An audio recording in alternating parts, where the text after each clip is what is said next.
大家好，我是阿健，做一个溫暖的廚師，歡迎大家來到天天相見廚房，用家常煙火溫暖每一餐。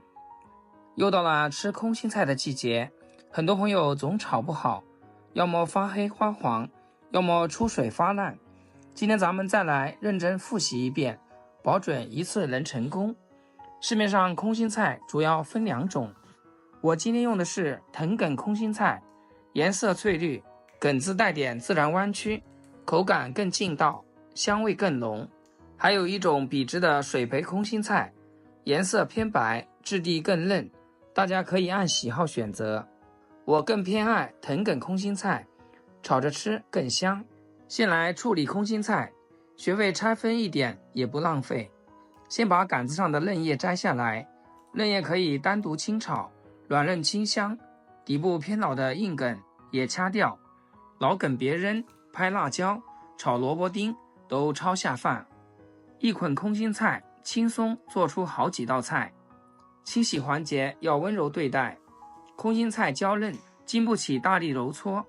清水中加少許鹽和小蘇打，浸泡3到5分鐘即可，時間別太久，輕輕漂洗乾淨，避免砸爛菜葉，不然炒出來顏色發黑，口感也發黏。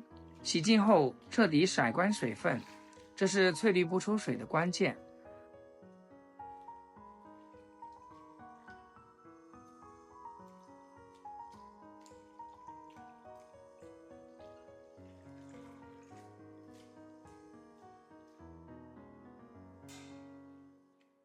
菜梗用刀背輕輕拍鬆，再切小段，這樣炒的時候更容易熟，也更容易入味，吃起來不塞牙，口感更柔和。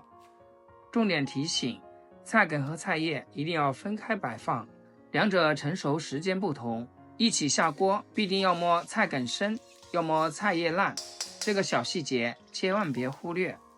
炒空心菜首選鐵鍋，受熱均勻，鍋氣足，炒出來更香。油可以用菜籽油、茶油、豬油、花生油，油熱後多放些蒜末，小火炒出蒜香，不要炒糊，糊了會發苦。先下入空心菜梗，立刻調味，加少許鹽，一丟丟白糖提鮮，再加一點點松茸鮮。調料不用複雜，突出本味最好吃。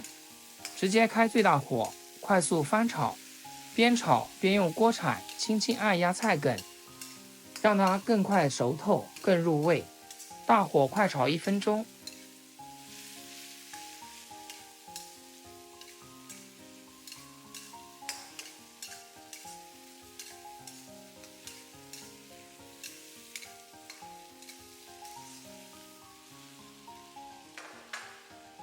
菜梗微微變軟，再倒入菜葉。繼續大火爆炒30秒，菜葉一炒軟一入味，立刻出鍋，不能多停留，久炒必發黃出水。出鍋後的空心菜色澤翠綠油亮，根根挺拔，不發黑，不出水，不軟爛，菜梗脆嫩爽口，帶着濃郁蒜香，咬下去清脆多汁，不塞牙不發財。菜葉軟嫩清甜，鮮爽不澀。鹹淡適中，清香解膩，越吃越香。配米飯、配饅頭都絕配，一口接一口，清爽又下飯，根本停不下來。雖然是一道簡單的素炒空心菜，但是也能讓你吃出家常的味道，也能讓你吃出家裡的味道。我是阿健，關注我，每天學一道好吃簡單的家常菜，走到哪裡都能吃上可口飯菜。好了，今天視頻就分享到這裡，咱們下期視頻見。視頻最後祝大家天天開心，8顆牙齒曬太陽。